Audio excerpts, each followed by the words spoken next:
Hi students, I am Rahman, our biology teacher. So in the previous session, we learned about that circulatory system in animals. Now we are going to discuss about transport system or circulatory system in plants. Once we observe that transport system, how it occurs in plants, particularly two tissues are play a very important role in the transport system in plants. You already learned that one in 9th class about plant tissues, xylem and phloem. Here that you observe, xylem vessels and phloem are also known as leptome. Phloem is also known as leptome. Xylem vessels, particularly, it helps that in the transportation of water and minerals from roots to different parts of the plant. Xylem vessels, a very important plant tissue, which helps that the transportation of water and minerals from roots to different parts of the plant. Whereas phloem or leptome, another important conductive tissue or transport tissue or circulatory tissue, which helps in the transportation of food and other organic matter from leaves to different parts of the plant. You already learned that one in lower sections. Photosynthesis, the process occurs in leaves, green part of the plant which is called leaves. So whatever that carbohydrates are formed in that leaves, no. So that's why leaves are also considered as the food factory of the plant.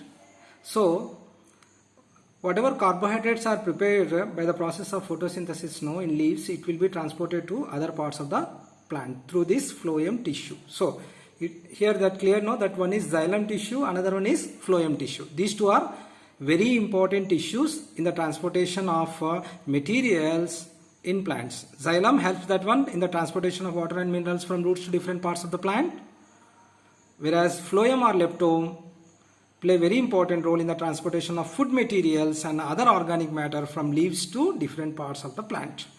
Once again, if you observe these tissues, how they are made up of, like xylem vessels, how it is made up of, and phloem vessels, how it is made up of. I mean, what type of cells they have.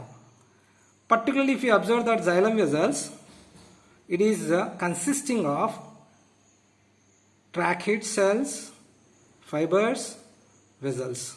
These three types of cells are normally seen in xylem vessels. Okay, tracheids, fibers and vessels. Okay, whereas phloem tissues or leptome tissue, if you observe here, it is made up of particularly this phloem tissue consisting of sieve cells, companion cells and sieve tubes. Sieve cells, companion cells and sieve tubes. These three are the important cells are present in the structure of this phloem tissue. Okay. Next, how can you prove that xylem tissue helps that one to transportation of water and minerals from roots to different parts of the body? Some experiments are there related to that. I mean, like that phloem tissues are also how it will be transported this food material from leaves to different parts of the body. Everything we have to prove by doing an activity. See here in your textbook, if you observe, one activity is there to prove that how roots absorbs the water. When we normally after germinating that seeds, I mean after sowing the seeds, now it will be germinate, and regularly we have to water to that germinated seeds. Now what happened? Slowly the germinated seeds gives the plant. So in that process, particularly root is one of the part of the plant which absorbs the water and salts from the soil. Okay, like that it will be transported to other parts. So how the roots absorbs the water, this is we are going to discuss now. Here if you observe,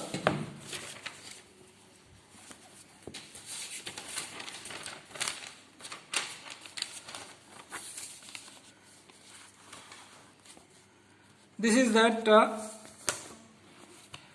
longitudinal section of root. Normally root structure we already learned, no? Actually there are two types of roots. Already you learned that one in lower sections. One is the taproot system, another one is fibrous root system. You know the taproot system, I mean mother root, I mean big root consisting of other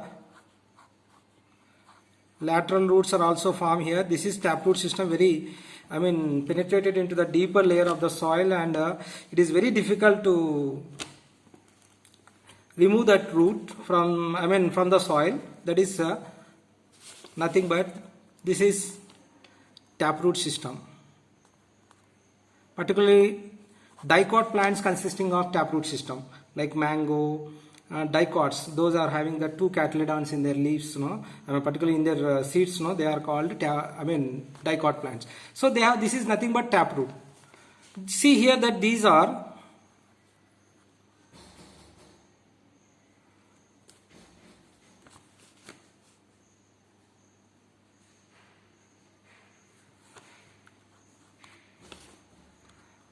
root heads. This is main root, and these are the lateral roots, and these are root heads. Small hair-like projections are formed from lateral roots, are known as root heads. Okay, like that another root system also you already learned that one. Particularly grass plants consisting of this root system, fibrous root system.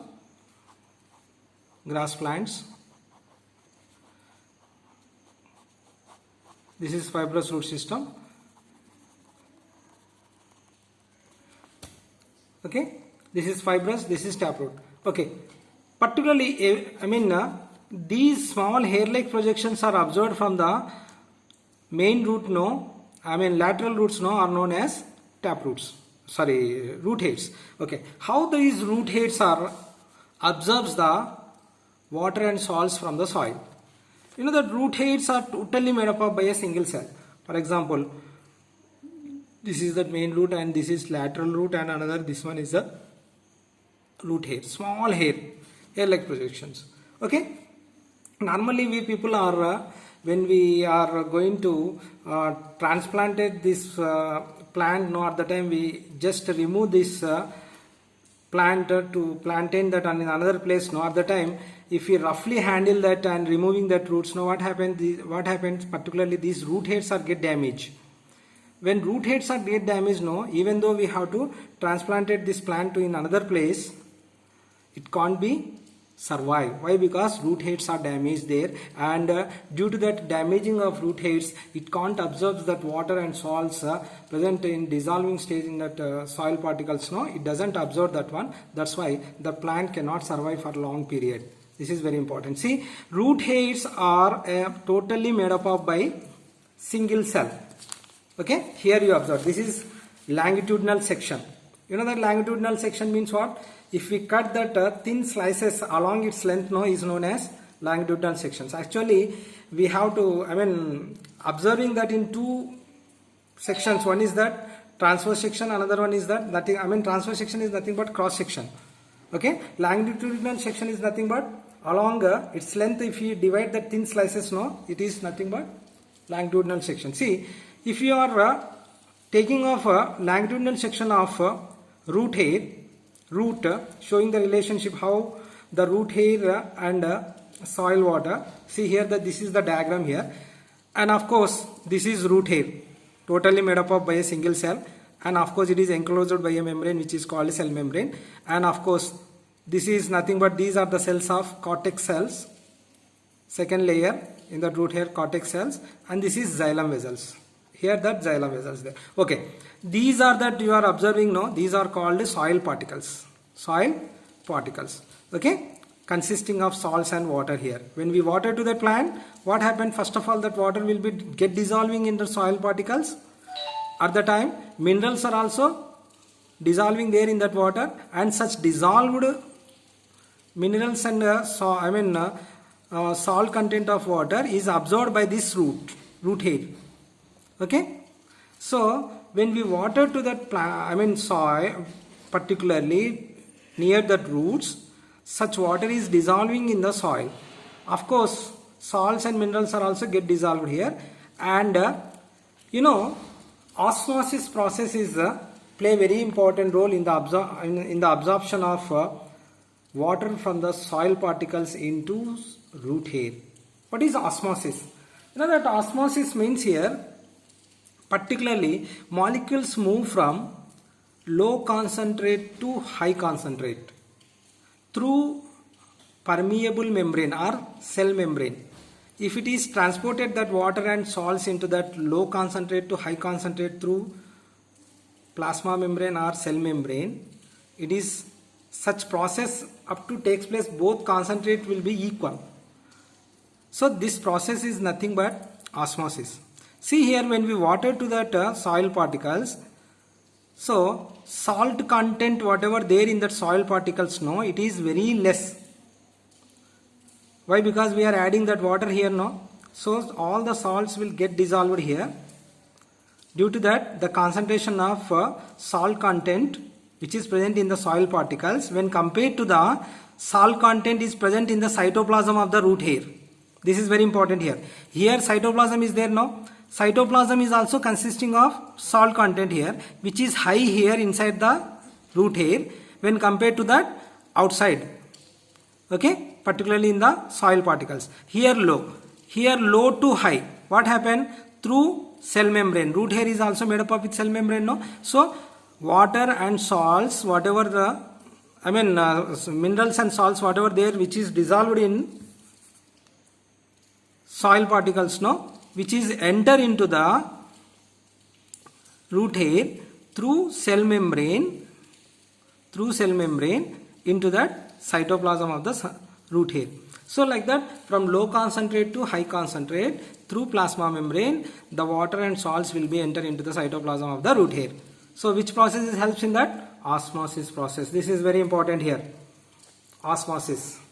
So osmosis process, what happened here? Water, salts and minerals which are dissolved in water, no, or enter from low concentrate to high concentrate. Means from outside salt particles into root hair. Through cell membrane of root hair, it will be entered. Up to that, both concentrates becomes unequal, no. This process occurring, okay. This process will takes place, okay. Then here that water due to adding of, for example, this is high and low to high.